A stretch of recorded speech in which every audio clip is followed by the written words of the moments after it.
बिस्मिल्लाहिर्रहमानिर्रहीम। अस्सलाम वालेकुम नाज़रीन, मैं हूं सैयद अनवारुल हसन और आप देख रहे हैं प्रोग्राम सच के साथ।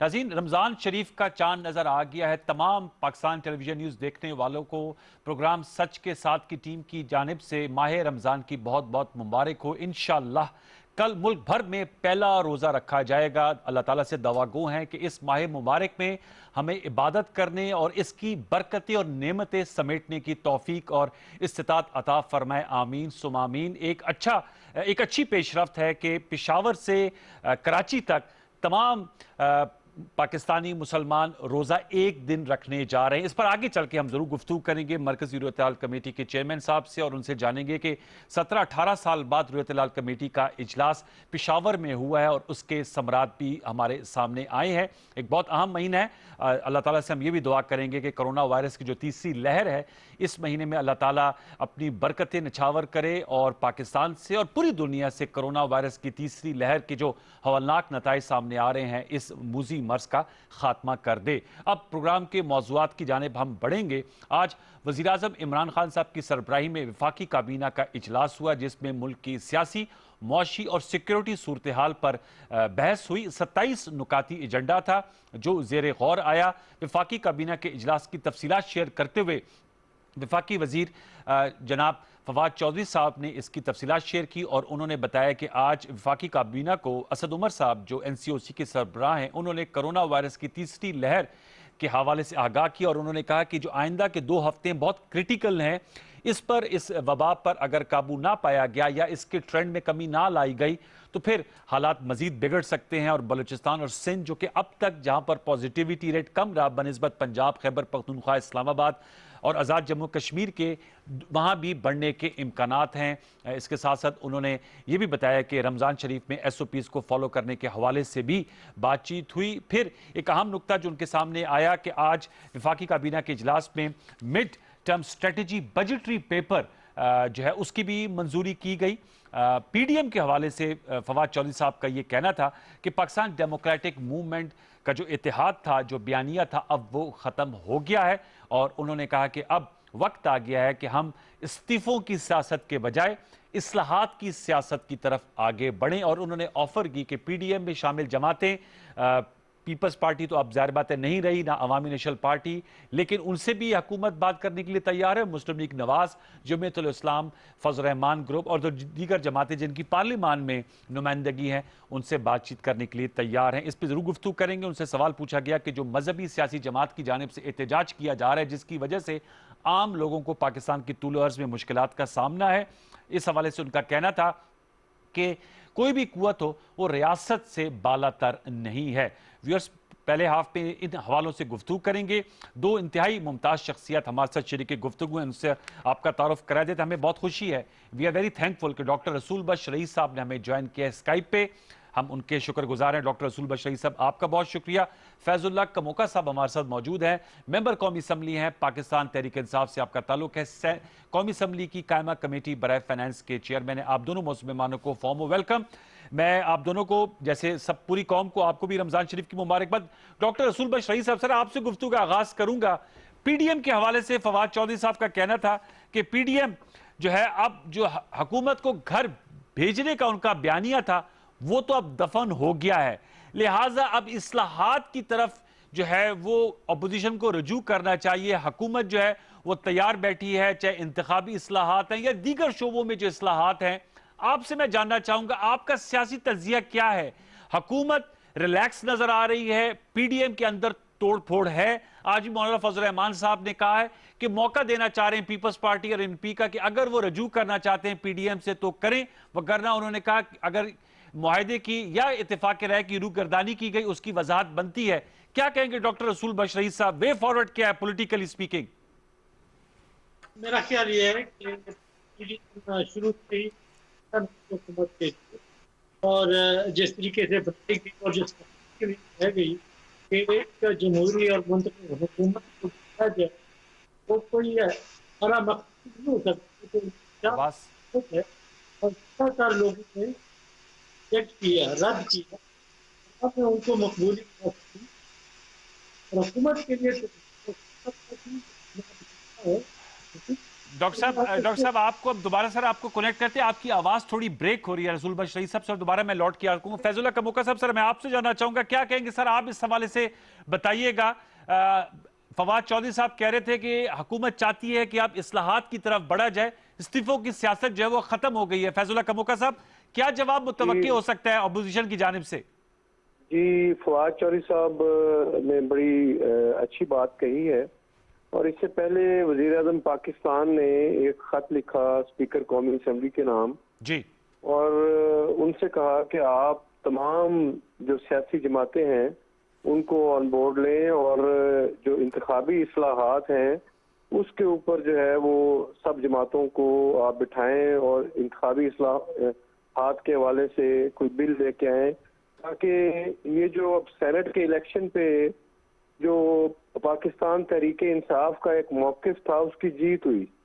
आप लोगों ने सब ने देखा कि किस तरीके से सेनेट के इलेक्शन में हॉर्स ट्रेडिंग हुई और किस तरीके से जो है वो मामलात जो है वो मतलब खराब हुए। ठीक। तो खान साहब ने स्पीकर को ये कहा, फिर उन्होंने स्पीकर साहब ने इसके ऊपर एक कमेटी भी बनाई, लेकिन अनफॉर्चुनेटली हमारी जो अपोजिशन जमातें हैं वो जिन लोगों को नॉमिनेट किया गया इस कमेटी में, उन्होंने इस कमेटी में शामिल होने से या इसकी प्रोसीडिंग्स में बैठने से इनकार कर दिया।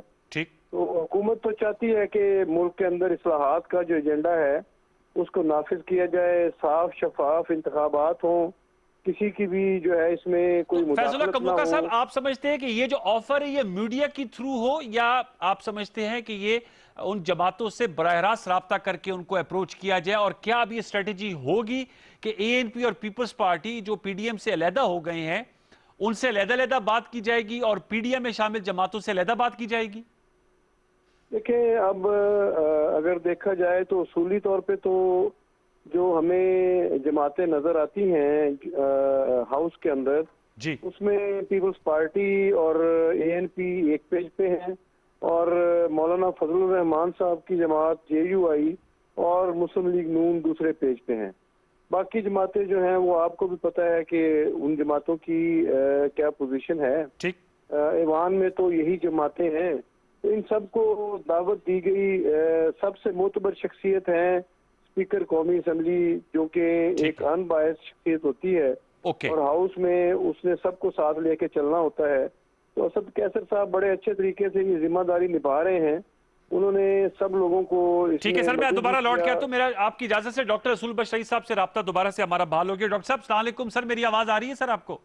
जी बिल्कुल आ रही है। जी डॉक्टर साहब, मेरा सवाल आपने सुन लिया था, प्लीज अपना जवाब दोबारा दीजिएगा। आपकी उस वक्त थोड़ी सी आवाज में ब्रेकेज आ रही थी। Please go ahead sir. मेरा ख्याल ये है कि जब से पीडीएम बनी है हुकूमत के लिए कभी भी खतरा नहीं थी। उनमें जो उन्होंने जब मकसद अपने सामने रखा था कि एक मुंतखब जमहूरी हुकूमत को सड़कों पे लोगों को लाके गिराया जाए, तो वो मकसद ही जमहूरी नहीं था। तो जमहूरियत का नाम तो पीडीएम से निकाल लेना चाहिए। मेरे ख्याल में जितना लोग पीडीएम के बनने, उसकी तश्कील, उसकी तंजीम, उसकी क़यादत के लबो लहजे और उनकी हिकमत अमली पर तबसरे कर रहे थे पाकिस्तान में या मुल्क के बाहर, उनका ख्याल ये था कि ये गाड़ी इनकी आगे चलेगी नहीं, इत्तेफाक भी नहीं रहेगा। और जो मकसद इन्होंने सामने रखा है वो ऐसा है कि उसे तो पाकिस्तान में जमहूरियत को लपेटना होगा और अवाम उनका साथ नहीं देंगे। हुआ बिल्कुल वही कि अवाम ने उनका साथ नहीं दिया। कुछ जलसे वगैरह किए उन्होंने, लेकिन जब लॉन्ग मार्च की उन्होंने बात की और साथ ये कि इस्तीफा दिए जाए, तो जाहिर है कि पाकिस्तान पीपल्स पार्टी का मफाद बिल्कुल मुख्तलिफ था। वो उनके साथ रहना चाहते थे, लेकिन साथ ये नहीं कि वो निज़ाम में बिल्कुल ना रहे, उसको छोड़ दें। और सिंध का ख़ुसूस तौर पर सिंध में उनके पास इक़्तिदार है, काफ़ी अरसे से रहा है, उसको छोड़ देंगे तो पाकिस्तान में वो सियासत किस तरह से कर सकेंगे। तो ये एक शुरू से, और उसमें मैं समझता हूँ कि सबसे बड़ा किरदार पीडीएम में मौलाना फजलुर रहमान साहब का है कि वो शुरू दिन से, अव्वल दिन से, जब से कि तहरीक इंसाफ में इंतखाबात जीते और उसी रात से ही जब रिजल्ट आना शुरू हुए और उसमें ऐसा लगा कि तहरीक इंसाफ कामयाब नजर आती है, तो उस वक्त से उन्होंने साफबंदी शुरू कर दी थी लोगों को कहा कि बिल्कुल आप हल्फ ना उठाएं, असम्बलियों में ना जाएं, बाइकाट करें, सड़कों पे आ जाएं, और मुस्लिम लीग नून भी उनके साथ थी। ये पाकिस्तान पीपल्स पार्टी के मफाद में कभी नहीं था। मेरा ख्याल तब भी खतरा नहीं था, अब भी खतरा नहीं है। हुकूमत को जो इस्लाहात अपने तौर पे करनी है, जहाँ जो हिज़्ब इख्तिलाफ है वो मज़ामत नहीं कर सकती, तो उनको करनी चाहिए। बहुत ज़्यादा इस्लाहात की ज़रूरत है हर शोबे में। तो मेरा नहीं ख्याल है कि हिज़्ब इख्तिलाफ का इंतज़ार करना चाहिए। अलबत्ता इंतखाबी इस्लाहात के लिए उनके साथ हम आहंगी इत्तेफाक पैदा करना ज़रूरी है। ये बहुत बड़ा काम है जो सब सियासी जमातों को मिलकर करना चाहिए कि अगर इंतखाबात पर लोगों का एतमाद नहीं तो जमहूरियत पर एतमाद कैसे रहेगा। अच्छा, ये आपने बिल्कुल सही कहा कि जब इंतखाबात पर एतमाद नहीं तो जमहूरियत पे कैसे रहेगा। अब सर, वो इंतखाबी इस्लाहात के लिए आप समझते हैं स्पीकर कौमी असम्बली का ऑफिस इज गुड इनफ कि वो निगोशिएट करें और वो राब्ता करें अपोजिशन से, या आप समझते हैं कि वज़ीर-ए-आज़म पाकिस्तान भी अगर इसमें शिरकत करेंगे तो इसका वजन बढ़ेगा और एक विल का इजहार होगा? क्योंकि जाहिर बात है, being a chairman of ruling party और as a prime minister, chief executive of the country और लीडर ऑफ द हाउस के होते हुए ज्यादा वजन बढ़ेगा और ज्यादा इसमें आप समझते हैं नतीजा खेज साबित हो सकता है? मेरा ख्याल है कि सब कुछ स्पीकर पर नहीं छोड़ना चाहिए। उनका ज़ाहिर है कि एक मकाम है पार्लिमानी रिवायात में और पाकिस्तान की पार्लिमान में भी, और मैं समझता हूँ कि उन्होंने अपने तौर पे बहुत काविश की है। लेकिन अगर वज़ीर आज़म साहब इमरान खान साहब अपने तौर पे इंसाफ का अमल बिल्कुल चलता रहे, जो इल्ज़ामात उनके खिलाफ वो लगाते हैं उनमें वजन है, माजी में भी बात करते रहे हैं, उनको आप अलहदा रखें। ठीक। लेकिन जब 3-4 चीज़ें ऐसी हैं जिनके इत्तेफाक के बगैर मैं नहीं समझता कि हम सख्ती नौयत के इस्लाहात पाकिस्तान में कर सकते हैं। एक मुआशी इस्लाहात हैं कि जिनमें एनर्जी का इशू सबसे बड़ा है, जो महंगाई का भी जिम्मेदार है, तो उसको हमने कैसे ठीक करना है कि ये डिस्ट्रीब्यूशन कंपनी जो है उनको प्राइवेटाइज क्यों ना किया जाए। ठीक। और ये जो पब्लिक एंटिटीज हैं, जो एक हुकूमत के ऊपर बर्डन है, जब हिज़्ब इख्तिलाफ में होते हैं तो यूनियन के साथ चले जाते हैं, हुकूमत में आते हैं तो इस्लाहत करना चाहते हैं। तो ये चीज़ ख़त्म करने के लिए ज़रूरी है कि वज़ीर आज़म साहब को एक कदम आगे बढ़ना चाहिए कि एक इक़्तिसादी तौर पर जो इस्लाहात हैं वो हिज़्ब इख्तिलाफ के साथ मिलकर करेंगे। कौन सी एंटिटीज़ को कब प्राइवेटाइज करना है, और ये टैक्स का निज़ाम है कि यहाँ पे दौलत तो हर जगह पे है लेकिन लोग टैक्स नहीं देते। तो ये अखलाक की बात नहीं, ये कानून की बात है, और इसमें हुकूमत को जबर करना चाहिए, कानून को सख्त करना चाहिए। तो इंतखाबी इस्लाहात हैं वो करने की ज़रूरत है। तो वज़ीर आज़म साहब को अपना किरदार अदा करना होगा। ये अना की बात नहीं है, ये सिर्फ इमरान खान साहब एक इमरान खान साहब नहीं है, मुल्क के वज़ीर आज़म है। ठीक। तो उनको कदम आगे बढ़ाना चाहिए, हाथ आगे बढ़ाना चाहिए। देखते हैं कि बाकी सियासी जमातें उनके साथ चलती हैं या नहीं, लेकिन उनको अपना फर्ज पूरा अदा करना चाहिए कि जी ये ना कोई कहे कि वज़ीर आज़म साहब की तरफ से कोई कमी रह गई है। ये मुल्क की मसाइल है, अवाम के मसाइल है। इस मुल्क को हमने जो कुछ आजकल सड़कों पे हो रहा है, क्या उसके लिए कौमी हम आहंगी की जरूरत नहीं है? क्या सियासी जमातों को एक दूसरे के खिलाफ बयान देने चाहिए, या मुल्क में माहौल को बेहतर करने के लिए इकट्ठा मिलकर चलना चाहिए? अभी मैं नहीं समझता कि पार्लियामान के अंदर से कोई यकजहती के तौर पर कोई बात ऐसी है ही है। सब चाहते हैं कि अच्छा फिर हुकूमत है खुद निपटे, वो जाने, पुलिस जाने, हमारा क्या काम।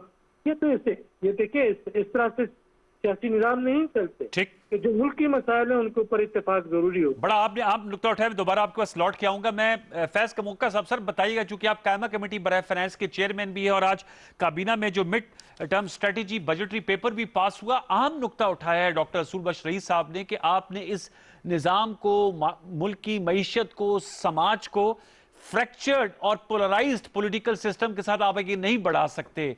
सियासी इख्तलाफात होता है, जमहूरियत का हिस्सा है, लेकिन इसको आगे लेकर चलना है और ब्रॉडर एरियाज पे कंसेंसस की जरूरत है। आप समझते हैं इसमें हुकूमत को ज्यादा पहला स्टेप लेना होगा, वसीउल कल्बी का मुजाहरा करना होगा? कमोका साहब जी बिल्कुल आप सही फरमा रहे हैं, और डॉक्टर रसूल बख्श रईस साहब हमारे बड़े मोहतरम दानिश्वर हैं और माशाल्लाह पाकिस्तान के मामलात को बड़े अच्छी तरह से और गहरी नज़र से देखते हैं।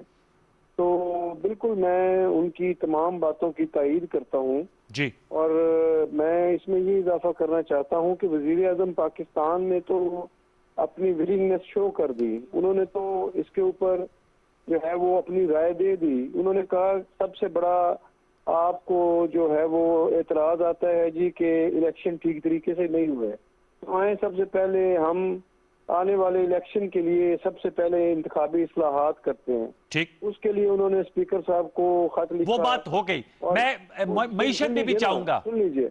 जी। अच्छा, इसके अलावा बाकी जितने भी मामलात हैं कौमी सतह के ऊपर, बदकिस्मती ये है कि जो पिछले 40 साल इस मुल्क के अंदर पार्टियां बरसरे इक़्तिदार रहीं, वो इस जो फरसूदा निज़ाम या आप कह लें कि जो एक स्टेटस को का निज़ाम था, उसमें उसकी वो बेनिफिशरी हैं। उनमें यानी जो दो मेन बड़ी पार्टियां हैं, अगर उनके बारे में बात करें तो उनकी क़यादत में जो लेकिन तो फैज कहूंगा कि साहब, बसंत एहतराम सर, वो अब सियासी हकीकतें भी है ना, जैसे पीटीआई एक सियासी हकीकत है, पीपल्स पार्टी, नून लीग। अब इन हकायक को सामने रखकर हमें आगे बढ़ना है ना सर।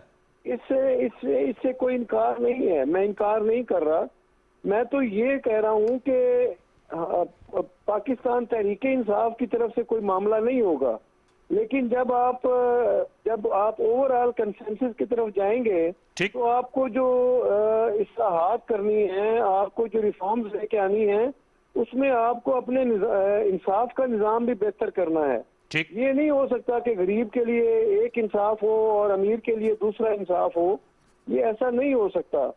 तो सर इसमें एजेंडा सेटिंग तो आपने करना है ना सर फैज भाई, इसमें एजेंडा सेटिंग आपने करना है, आपने अपनी तरजीहात आउटलाइन करनी है। और मैं एग्री करता हूं डॉक्टर रसूल बशरई साहब कि आप तो करें ना, आपको मैंडेट मिले, आप हुकूमती पार्टी है, अक्सरियती जमात है, कोई कंसेंसस करता है नहीं करता, लोग खुद उनको जान लेंगे, पहचान लेंगे। आप अपना एजेंडा लेकर आए, उसको एग्रेसिवली फॉलो करें। जी बिल्कुल ठीक है। इसके ऊपर हमारी पार्टी के अंदर भी बात हो रही है और एक वसीतर कौमी मुफाद के अंदर जो भी पाकिस्तान की बेहतरी के लिए इस्लाहात हो सकती हैं, हमारे इदारों को हमें उनके पैरों पे खड़ा करना है। बिल्कुल तबाह हाल है हमारे जितने भी इदारे हैं। ठीक, आप किसी भी इदारे की बात कर लें तो पिछले 40 साल में उनको बिल्कुल खोखला कर दिया गया। तो ये इदारे इस्लाहात किए बगैर, एक मेजर ऑपरेशन किए बगैर इन इदारों को ठीक नहीं किया जा सकता। अब उस ऑपरेशन का वक्त आ गया है ना सर, अब तो आपका निफ्स जो टर्म है मुकम्मल हुआ। मैं दोबारा लौट के आता हूं डॉक्टर रसूल बशरई साहब, आपने सर सही कहा। मैं आपसे जानना चाहूंगा, रियासत की रिट, कानून की अमलदारी, उसको भी इंश्योर करना है और उसके लिए भी हमें पॉलिटिकल कंसेंसस की जरूरत है। आप खुद सियासियात के उस्ताद रहे हैं, ये अब हमारे यहाँ इशू है। एक मजहबी सियासी ग्रोह जो है उनके अपने, जाहिर बात है, उनके अपने अज़ाइम होते हैं, उनके अपने अकायद होते हैं, और वो हर किसी को फ्रीडम ऑफ एसोसिएशन का राइट है in the constitution of Pakistan, और आज़ादी इजहार का राइट है। लेकिन उस वक्त तक जहां दूसरे की आज़ादी सल्ब ना हो, तो रियासत को इन तमाम मामलात पे खड़ा होना होगा, अपनी रिट को मंजूर करवाना होगा। बिल्कुल, इसमें देखें, ये तो एक बुनियादी बात है कि अभी आज जो खबर आ रही है जी कि एक पुलिस के सिपाही को मार दिया गया है, तो ये तो अगर दुनिया में ऐसा हो, किसी भी जमहूरी मुल्क में ऐसा हो कि एक आम एहलकार नहीं होता, ये जो सिपाही जो भी यूनिफॉर्म पहनता है वो रियासत की ताकत का मजहर होता है जी। और एक सिपाही को जिस बेदर्दी से कत्ल कर दिया गया है, अगर रियासत के इदारे उनके कातिलों को पकड़कर कानून के मुताबिक सजा नहीं दे सकते और हमें अभी तक मालूम भी नहीं है कि किसने कत्ल किया है, तो फिर ज़ाहिर के सवालात उठेंगे कि क्या रियासत हमारा तहफ़्फ़ुज़ कर सकती है, हमारी जायदादों को, हमारी जिंदगियों को बचा सकती है, कि अगर वो अपने अहलकारों को तहफ़्फ़ुज़ नहीं दे सकती। ये मेरे नज़दीक एक सिपाही, पुलिस के सिपाही का कत्ल, और फौज हो, पुलिस हो, रेंजर्स हो, जो भी रियासत के सिंबल्स हैं, उनके ऊपर अगर हमला आवर हों लोग, तो आप ये समझें कि मुल्क के अंदर इंतशार पैदा हो रहा है और रियासत की जिम्मेदारी बनती है कि अपने शहरियों की जिंदगी का और अपनी रिट का, अपनी ताकत का और अपनी पहचान का वो तहफ़्फ़ुज़ करे। तो उसके लिए अगर आप ये कहते हैं कि हिज़्ब इख्तिलाफ की हिमायत की ज़रूरत है। मैं नहीं समझता कि ऐसे कामों में उनकी हिमायत की ज़रूरत है। ये काम रियासत की जिम्मेदारी है, बगैर किसी के करना चाहिए। ऐसा क्यों हुआ, इस मकाम पे क्यों पहुंचे हैं हम? तो ये देखिए, ध्यान देने वाला बात होती है। हमने तो मुल्क के लिए, अवाम के लिए, कौम के लिए बात करनी है, नतायज जो भी निकले। ठीक। लेकिन यह है कि रियासत की जिम्मेदारी है कि अपना तहफ़्फ़ुज़ खुद करे, अपनी इज्जत का, अपनी पहचान का और अपने नाम का। अगर वो उसका नाम खराब हो गया तो फिर हम कैसे बचेंगे? हमारे नाम का क्या होगा? हम तो फिर किसी काम के नहीं रहेंगे। रियासत तो हमारी माँ है, हमारी इज्जत है, हमारी जगह है, हमारा वतन है, हमारा घर है। उसके ऊपर अगर हमले हों और अंदर से हों और रियासत कुछ ना कर सके तो फिर ये तो एक सवाल है जो मैं आपके सियासतदानों के लिए और हुकूमत में हिज़्ब इख्तिलाफ सबके लिए छोड़ देना चाहता हूँ। क्यों कमुक्का साहब, आप क्या कहेंगे सर? रियासत के जान और माल की लोगों की हिफाजत करना और अपने आप को मनवाना ठीक है, बिल्कुल हर किसी का एक हक है कि वो अपने अकायद के हवाले से, अपने हवाले से या जो वो चीज़ समझते हैं उनका इजहार करें, अपने दायराकार में रह के एहतजाज करना भी राइट बनता है। लेकिन जो रियासती उमूर है उनमें मदाखलत अगर होती है तो रियासत उसका बड़ी आनी हाथों से उन चीज़ों से निपटे, उन अनासिर से। देखिए, नबी अकरम सल्लल्लाहु अलैहि वसल्लम के साथ सल्लल्लाहु अलैहि वसल्लम मोहब्बत में किसी भी पाकिस्तानी मुसलमान का कोई शक नहीं है इसमें। बिलाशुबा तमाम पाकिस्तानी जो हैं वो नबी अकरम सल्लल्लाहु अलैहि वसल्लम से मोहब्बत करते हैं और उनको आखिरी नबी मानते हैं। और जिस तरह से फ्रांस में जब ये खाके शाया हुए तो सबसे पहले जो आवाज उठी वो वज़ीर आज़म पाकिस्तान जनाब इमरान खान साहब की थी। उनके साथ साथ तैयब अर्दोगान ने इसके ऊपर जुर्रतमंदी से आवाज उठाई। तो जब ये आपके मुल्क का सरबराह भरपूर तरीके से आपकी नुमाइंदगी कर रहा है और वो कह रहा है कि अगर हॉलोकॉस्ट के ऊपर आप लोग बात नहीं करते, आप कवानीन आपने बनाए हैं, तो इसके ऊपर जो बात हमें तकलीफ देती है, अगर आप नऊज़ बिल्लाह हमारे नबी अकरम सल्लल्लाहु अलैहि वसल्लम की तौहीन करते हैं तो ये बात हमारे लिए भी काबिल बर्दाश्त नहीं है। ठीक। तो ये किसी सूरत नहीं हो सकता कि आप जो है एक के लिए एक कानून और दूसरे के लिए।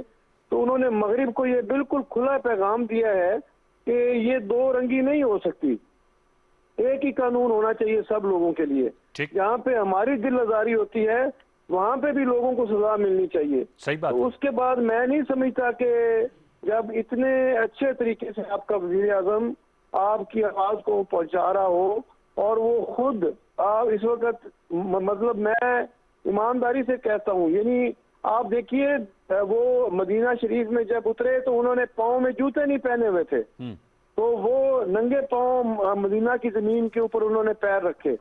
तो मैं अपने पाकिस्तानी भाइयों से, इन दोस्तों से भी ये गुजारिश करना चाहता हूँ कि वो किसी के बहकावे में ना आए, रियासत को किसी और अपने मुसलमान भाई की इमलाक को नुकसान पहुंचाने से, उनकी चीजों को जलाने से या तोड़ फोड़ करने से या हुकूमती जो हमारे मुहाफिज हैं उनके ऊपर हमले करने से कोई अच्छा मैसेज नहीं जा रहा और ना ही हम अपने मुल्क और कौम का कोई भला कर रहे हैं।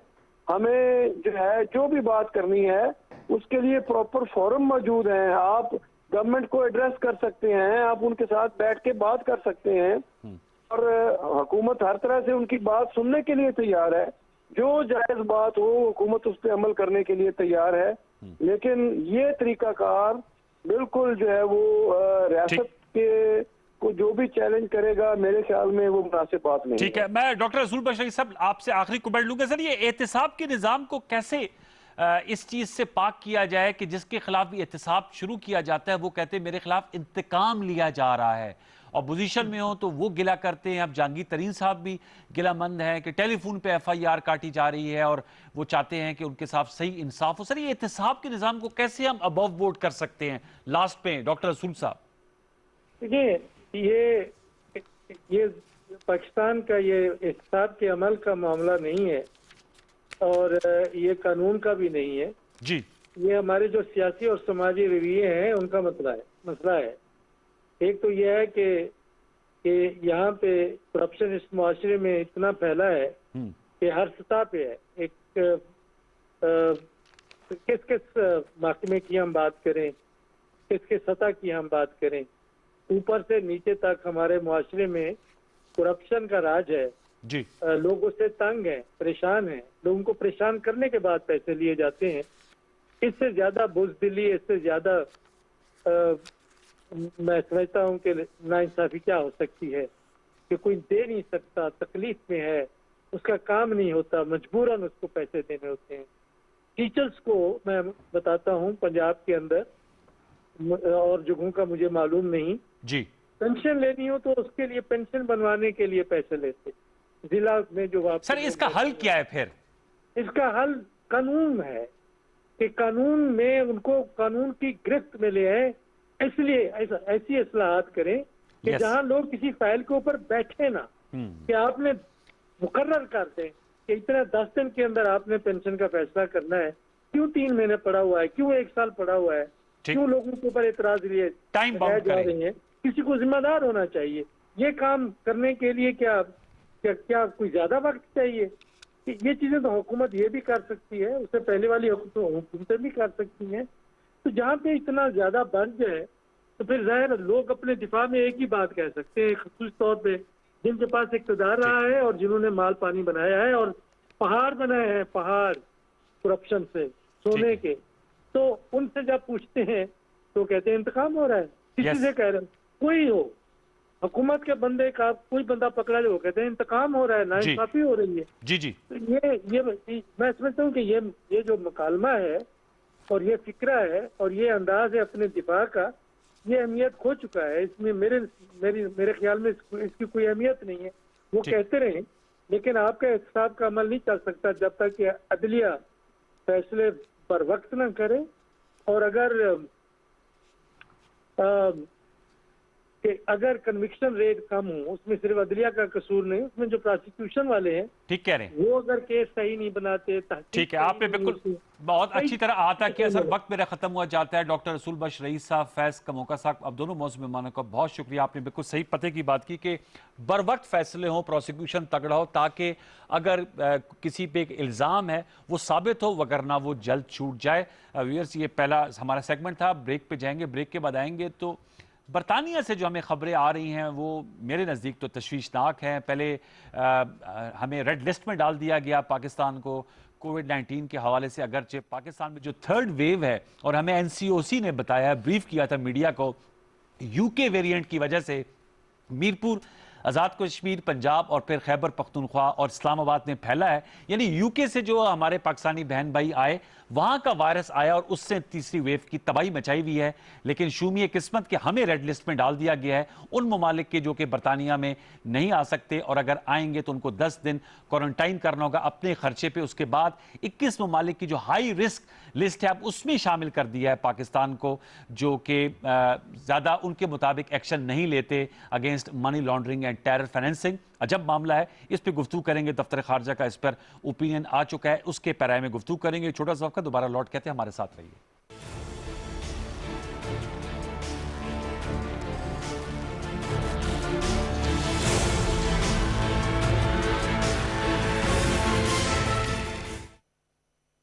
आइए अहद करें इस रमजान, हम करेंगे एहसास कि कोई भूखा ना सोए, कोई बेघर ना रोए, मदद के लिए कहीं जाना ना पड़े, हाथ किसी के आगे फैलाना ना पड़े। मरीज को फिक्र हो तो सिर्फ मर्ज की, ना के इलाज की खातिर किसी कर्ज की। आपका और हमारा रिश्ता है एहसास का। इस बार रमजान में हमारा मकसद बहुत खास है। हमारा रमजान हमारे लोगों की फलाह से जुड़ा है। हमारा रमजान सिर्फ पीटीवी न्यूज़ पर। हमारे साथ रहिएगा।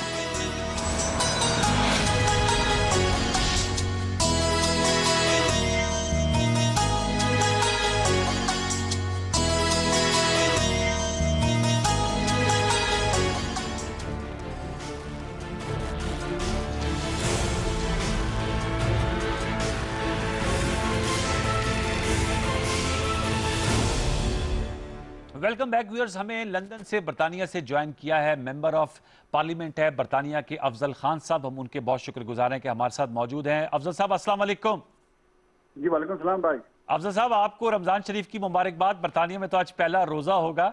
मैं आपसे जानना चाहूंगा सर, ये बताइएगा, आप मेंबर पार्लियामेंट है बरतानिया के और बड़ा अच्छा किरदार अदा करते हैं, पाकिस्तानी डायस्पोरा, कश्मीरी डायस्पोरा को नुमाइंदगी करते हैं। ये जो खबरें आ रही हैं और पाकिस्तान को पहले रेड लिस्ट में डाला, अब जो हाई रिस्क कंट्रीज हैं मनी लॉन्ड्रिंग और टेरर फाइनेंसिंग की 21 ममालिक हैं, उसमें पाकिस्तान को भी शामिल कर दिया। और जो ममालिक हैं उनके नाम मैं पढ़ रहा था, पाकिस्तान तो माशाल्लाह बहुत कुछ कर रहा है फैटिफ के कवानीन के हवाले से, लेकिन उसकी पजीराई नहीं मिल रही बरतानिया में। सर, इसकी क्या वजह है? ये टू डिफरेंट इश्यूज हैं। जो आप मनी लॉन्ड्रिंग के नुकसान नजर से टेररिज्म के हवाले से बातें कर रहे हैं, ये तो काफी अरसे से 9/11 के बाद से चीजें टाइट की जा रही हैं मुख्तलिफ जगहों पे। तो पाकिस्तान सैडली जो हिस्ट्री है उस नुकता नजर से अफगानिस्तान के भी जो इश्यूज वगैरह हैं, तो ये वो चीजें हैं जो कोशिश की जा रही है। पाकिस्तान गवर्नमेंट भी इसमें कोशिश कर रहे हैं इम्प्रूवमेंट चीजों करने की, लेकिन जो रेड लिस्ट का मसला है ये टोटली अपोजिट चीज है, और वो तो बेसिकली कनेक्टेड कोविड-19 के नहीं, वो मुझे मालूम है सर। मैंने तो सियाको सबा कर दिया कि बैक टू बैक ऐसी चीजें आई हैं ना, उसमें भी आप जैसे मेंबर ब्रिटिश पार्लियामेंट ने कहा कि रेड लिस्ट पे डालने की भी कोई वजूहात सामने आनी चाहिए। पाकिस्तान का तो इन्फेक्शन पॉजिटिविटी रेट बाकी दुनिया के ममालिक से पाकिस्तान में तो ज्यादा, लेकिन निस्बतन काफी कम है। जी जी बिल्कुल सही है। इसी चीज की एग्जैक्टली इस पे प्रेशर की डेवलप किया जा रहा है यहाँ पे कि जो गवर्नमेंट की पॉलिसी है ये थ्रू आउट हमेशा ये रही है कि ये साइंस लेड होनी चाहिए। yes. तो साइंस अगर लेड होनी चाहिए तो फिर क्या वजह है कि पाकिस्तान को आपने रेड लिस्ट में डाला है? तो पाकिस्तान के ऊपर पे जितने मुल्क हैं जिसमें इससे ज्यादा शरह है, तो फिर उनको लॉजिकली भी रेड लिस्ट में होना चाहिए। yes. तो फिर अगर पॉलिसी साइंस लेड है तो ये नहीं ये होना चाहिए था। ये नहीं हो रहा तो फिर क्या हो रहा है? तो इस चीज का अभी तक क्लैरिफिकेशन गवर्नमेंट नहीं दे सकी। अच्छा। और इस पे बहुत से पार्लियामेंटेरियन एंगेज हैं, जिसमें क्रॉस पार्टी भी मेंबर्स हैं, जिनमें 34+ थे जिन्होंने लेटर किए थे, इंडिविजुअली भी कुछ लोगों ने किए थे।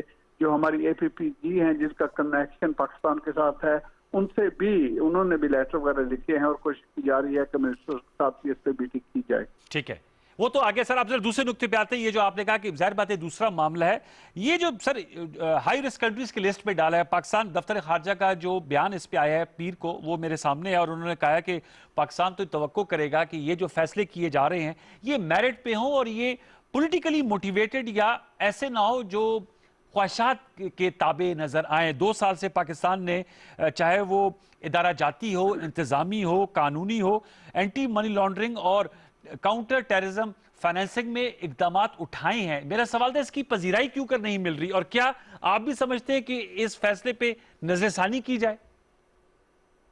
मैं तो इस पॉइंट पे डेफिनेटली हूँ कि पाकिस्तान अगर इस चीज पे प्रोग्रेस कर रहा है तो हमारा एजेंडा जो होना चाहिए वो ये होना चाहिए कि वर्ल्ड वाइड पे जो टेररिज्म है इसको कैसे मैनेज किया जाए, कंट्रोल किया जाए। तो उस नुक्ते में जो फेयरनेस का पॉइंट है उसको तो कभी नहीं भूलना चाहिए ना। अगर आप फेयरनेस को भूल जाएंगे तो फिर आपको सोल्यूशन नहीं मिलेंगे। और पाकिस्तान अगर प्रोग्रेस कर रहा है तो इसको एक्नॉलेज करना चाहिए, और इसके बरअक्स ये इम्प्रेशन डेफिनेटली नहीं आनी चाहिए कि एक दूसरी जियोपॉलिटिकल गेम के मुताबिक चीजें की जाती हैं। तो जो मुल्क आपको अच्छे पे लगते हैं उनको नजरअंदाज किया जाता है, और जो आपको अच्छे नहीं लगते आपकी जियोपॉलिटिक्स के बेस पे तो आप उन पे स्क्रू को टाइट करते हैं। तो ये वर्ल्ड ऑर्डर के नुक्ता नजर से भी एक्सेप्टेबल नहीं है। वर्ल्ड ऑर्डर उसी वक्त आएगा जब फेयरनेस आएगी। तो फेयरनेस का उसका बोर्ड होनी चाहिए, ये हैंड पिक पे नहीं होना चाहिए। बिल्कुल। आपने ये कई बार इस चीज को हम पार्लियामेंट के अंदर भी हटा चुके हैं। अच्छा। कि जो चीज सामने आती है वो फिर मुनाफिकत सामने आ जाती है कि आपके जो फ्रेंडली मुल्क हैं उनके साथ आप सख्ती नहीं करते, जो आपके फ्रेंडली मुल्क नहीं है उनके साथ जरा भी अगर कोई बात होगी तो आप सख्ती की तरफ चल पड़ते हैं। तो ये चीज जो है ये फॉरेन पॉलिसी में ठीक नहीं है। आप अफजल खान साहब चूंकि लेबर पार्टी से और बड़े उनके नुमाया और तवाना आवाज हैं, कंजर्वेटिव्स बरतानिया में रूल कर रहे हैं, आपने बिल्कुल सही कहा कि सियासी और अपने मफादात की भीड़ नहीं चढ़ना चाहिए पॉलिसीज को। कश्मीर पे भी आप बहुत बात करते हैं। अभी हालिया दिनों में वैसे तो 5 अगस्त 2019 से एक खुली जेल का मंजर पेश कर रहा है, लेकिन extra judicial killing order of the day है। 14 साल के बच्चे को और 10वीं जमात के बच्चे को किस तरह बेईमाना अंदाज में शहीद किया गया, और ये अल्लाह माफ करे ये रोज की बातें हैं। इस पर कोई लिस्ट ही तैयार नहीं होती और इस पर नहीं कोई स्ट्रॉन्ग वर्डेड स्टेटमेंट आती, क्या वजह है इसकी? ये बिल्कुल, ये हम बहुत बार इस चीज को हम उठा चुके हैं कि जो वायलेशन ह्यूमन राइट्स की हो रही हैं वो पर्टिकुलरली सिर्फ, अब मसला मेरे ख्याल में तो ये है कि ये सिर्फ कश्मीर तक की बात नहीं है। एक्चुअल जो ह्यूमन राइट्स की वायलेशन है ये इंडिया के अंदर भी बहुत ज्यादा हो रही हैं। ये जो हिंदुत्व आइडियोलॉजी है ये जो है, तो मैं समझता हूँ इंडिया को खुद डिस्टेबलाइज कर देगी। तो हैज द ब्रिटिश गवर्नमेंट, क्योंकि हमारे ताल्लुकात जो हैं वो कॉमनवेल्थ मुल्कों के साथ अच्छे हैं, इंडिया और पाकिस्तान ये सारे हैं, और इसके साथ कश्मीर का तो मसला ही ऐसा है जो कि हमारी खुद डायरेक्ट इन्वॉल्वमेंट में रही है, हमारा ही अनफिनिश्ड बिजनेस है। तो इन चीजों पे हमें तिजारत की तरफ नजर ध्यान से रखनी चाहिए, लेकिन ह्यूमन राइट्स के व्यूज को भी साथ रखना चाहिए। तो इस लिहाज से मैं समझता हूँ कि जो EU है, यूरोपियन यूनियन, वो मच बेटर हैं। तो बरतानिया को भी उनकी तरफ देखना चाहिए कि किस तरह इस चीज को वो बैलेंस करते हैं, जो ट्रेड का इंटरेस्ट है और जो ह्यूमन राइट्स की चीज है, इन दोनों को से अलग आप नहीं कर सकते, इनको लेके चलना है। ये बताएगा अफजल साहब, जो हमारा बड़ा साइजेबल कम्युनिटी 1.1 मिलियन पाकिस्तानी जो हैं वो बरतानिया में मौजूद हैं और एक बड़ा उनके माशरे में फाल किरदार अदा कर रहे हैं, चाहे वो डॉक्टर्स हैं, चाहे वो आपकी तरह पॉलिटिशियंस हैं, चाहे वो लंदन के मेयर हैं। मैं आपसे जानना चाहूंगा, आप लोग इस पे क्या किरदार अदा कर सकते हैं कि ये जो पाकिस्तान के हवाले से एक बाइस्ड अप्रोच हमें नजर आती है, कोट अनकोट, इस तासुर को खत्म करना या ये जो मुतसब्याना फैसले हैं इनको जायल कर रहे हैं, इसमें आप कोई किरदार अदा कर रहे हैं या कुछ बताना चाहेंगे? जी, आई थिंक लोग, ये तो सामने चीज है ना कि जो 10 तरह यहाँ पे सेटल्ड है उनके लिए बरतानिया और पाकिस्तान दोनों हमारे मुल्क हैं जी। और हमारा रोल है इसमें कि हम एक ब्रिज के तौर पे इस रोल को अदा करें, इन दोनों मुल्कों को करीब लाने के लिए अदा करें। और मैं ये समझता हूँ कि ये रोल कोशिश डेफिनेटली की जा रही है और इनकी कोशिश के रंग जो है ये भी बढ़ रहे हैं, कम नहीं हो रहे। आप देखेंगे जैसे जैसे प्रोग्रेस फर्दर बढ़ेगा तो हमारा जो इन्फ्लुएंस है वो बेहतर होगा और इन दोनों मुल्कों के तल्लुकात और ज्यादा मजबूत जरूर होंगे। कौन से मुश्तरकात हैं बरतानिया और पाकिस्तान में, आखिरी सवाल है आपसे, जिनको लेकर हम आगे बढ़ सकते हैं और आपस में जो एक रिश्ता है या दो तरफा ताल्लुकात है उसमें वो बढ़ोतरी के बायस बन सकते हैं? मुश्तरकात क्या हो सकते हैं? एक तो सिंपल पॉइंट यही है ना कि हम अब ब्रेक्सिट कर चुके हैं जी। तो ये बरतानिया का इंटरेस्ट है कि दूसरे ममालिकों के साथ वो उनके तजारती तल्लुकात बेहतर हों। तो पाकिस्तान के नुक्ते नजर से हमें ये देखने की जरूरत है कि ये तजारती तल्लुकात है इसको और ज्यादा कैसे करें, क्योंकि अगर आप इकोनॉमिक इंटरेस्ट को भी देखते हैं तो जितना ज्यादा इनका आपस में होगा पाकिस्तान और बरतानिया का, उतनी हमारी वैल्यू बेहतर होगी। और 1.1 मिलियन लोग जो आबाद हैं उनमें बहुत से बिजनेस के अंदर भी हैं, तो उनका ये रोल बनता है कि दोनों को इस चीज में आगे बढ़ाएं। और उसके बाद कॉमन हमारे इंटरेस्ट हैं जिस पे हम मिलके काम कर सकते हैं, हमारे प्रोफेशनल लेवल पे हमारी कोऑपरेशन बढ़ सकती है।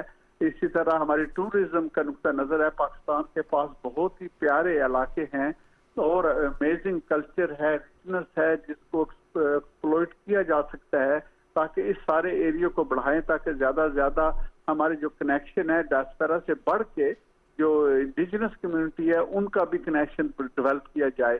तो मैं समझता हूँ कि काम करने के लिए कमी नहीं है, हमें ज्यादा काम करने की जरूरत है और हुकूमत पाकिस्तान को भी चाहिए कि इफेक्टिव तौर पे अपनी जो ये एरियाज हैं इनको प्रमोट करें। बहुत बहुत शुक्रिया अफजल खान साहब, thank you so much for joining us. British member of parliament है, लेबर पार्टी से आपका ताल्लुक है और ज़ाहिर बात है पाकिस्तानी नजाद हैं और वहाँ पर काम कर रहे हैं दोनों कम्युनिटीज़ के लिए, उन्होंने अहम नुकात उठाए। आपका बहुत शुक्रिया। व्यूअर्स, प्रोग्राम के आगाज़ में जैसे हमने बात की थी और सबको पाकिस्तानी हमवतनों को, अहले ईमान वालों को रमज़ान शरीफ की मुबारकबाद दी थी, तो आज जो ये खुशाइंद पेशरफ्त हुई है कि कल इंशाअल्लाह पहला रोज़ा होगा और पाकिस्तान में ये नहीं कि 2 रमज़ान और हम उम्मीद करेंगे 2 ईदें नहीं होगी। रमज़ान तो अब अल्हम्दुलिल्लाह एक ही साथ सब जो है वो रोज़ा रखेंगे और उस पर मैं समझता हूँ कि मरकज़ी रोयत लाल कमेटी बिलखसूस मौलाना अब्दुल खबीर आज़ाद साहब का बड़ा कलीदी किरदार रहा है, जो कि चेयरमैन रोयत लाल कमेटी है। हमारे साथ इस वक्त टेलीफोन लाइन पर मौजूद हैं।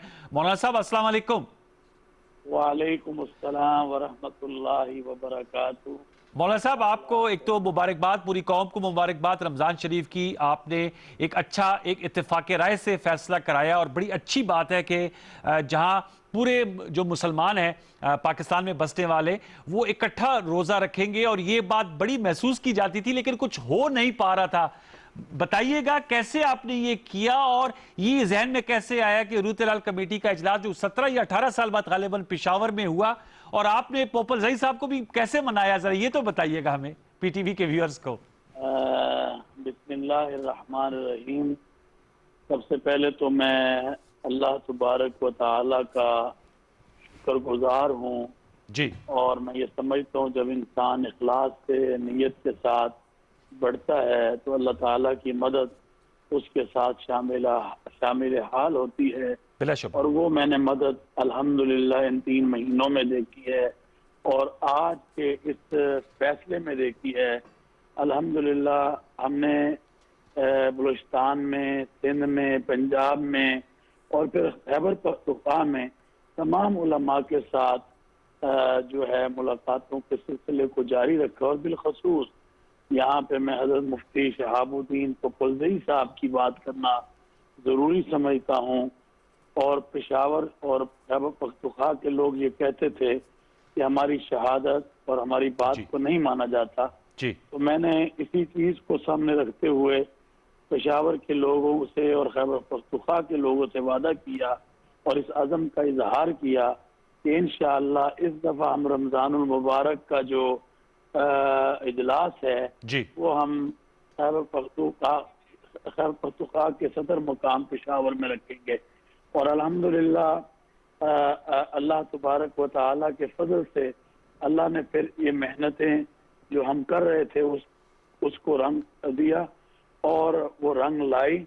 और अल्हम्दुलिल्लाह आज एक ही फैसला पूरे पाकिस्तान के अंदर हुआ जी। मैं और यहाँ मैं एक बात बताना अनवर भाई आपको जरूरी समझता हूँ जी कि हमारे फैसले की तायीद हजरत मुफ्ती शहाबुद्दीन पोपल जई साहब ने की। वेरी ये गुड, कितनी अच्छी बात है, बहुत अच्छी बात है।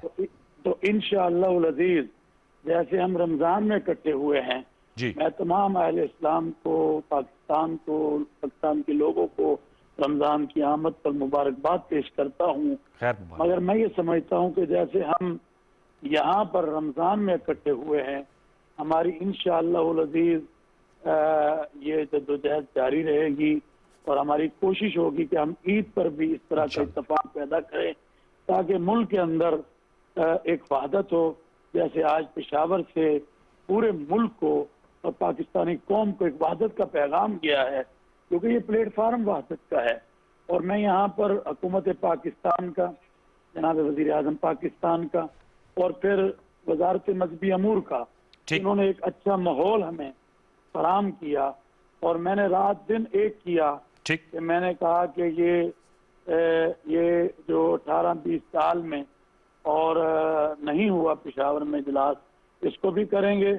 और कई सालों से हम इस पर हैं, एक दिन रोजा एक दिन हो। अच्छा मौलाना साहब, मुझे बताएगा, आपकी काविशें जो है बहुत अच्छी बात है, नतीजा खेज साबित हुई। सर, ये कोरोना वायरस भी बहुत फैल रहा है, क्या आप, जाहिर बात है आप का एक अपना दर्जा है, मर्तबा है, लोग आपकी बात सुनते हैं, क्या नसीहत करेंगे कि इंशाल्लाह तरावी भी होगी, रोजा भी रखा जाएगा, बाजमात नमाज भी होगी, SOPs का ख्याल रखना चाहिए ताकि ये जो वबा है इससे बचा जा सके? मौलाना साहब, मैं ये समझता हूँ कि इस वक्त ये जो तीसरी लहर है कोरोना वबा की जी, और ये इस वक्त खतरनाक बनती जा रही है और हजारों लाखों लोग जो हैं लुक़्मा अजल बन चुके हैं इसकी वजह से जी। मैं ये समझता हूँ कि इस वक्त जरूरत है कि हम जो हुकूमत पाकिस्तान ने और NCOC ने SOPs दिए हैं उनको फॉलो करें, उन पर अमल पैरा हों, तरावी में भी, नमाजों में भी, जुम्मों पर भी। तो इसमें सबसे ज्यादा अहम जो चीज है वो ये है